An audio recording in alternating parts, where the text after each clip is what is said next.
દ્વારકાના અરબી સમુદ્રમાં આજે બીજા દિવસે પણ કરંટ યથાવત જોવા મળી રહ્યો છે। દ્વારકાના દરિયા કિનારે ઊંચા મોજા ઉછળી રહ્યા છે। દરિયામાં ભારે પવન ફૂંકાય તેવી સંભાવનાઓ વચ્ચે દ્વારકા જિલ્લાના તમામ બંદર પર 3 નંબરનું સિગ્નલ યથાવત રાખવામાં આવ્યું છે। તો દ્વારકામાં સતત બીજા દિવસે પણ દરિયામાં ભારે કરંટ જોવા મળી રહ્યો છે અને તેના કારણે ઊંચા મોજા ઉછળી રહ્યા છે। તો લોકોને સતત એલર્ટ કરવામાં આવી રહ્યા છે। બીજી તરફ માછીમારોને દરિયો ન ખેડવા માટે સૂચના આપવામાં આવી છે। તમામ બંદર પર 3 નંબરનું સિગ્નલ યથાવત છે।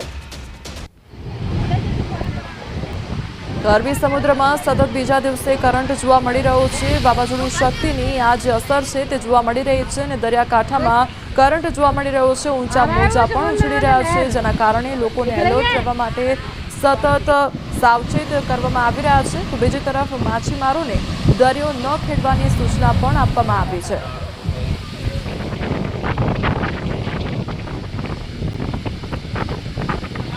તો વાવાઝોડું શક્તિ કે જેની અસર ગુજરાત પર મહદઅંશે ધીમી થતી નજરે પડી રહી છે।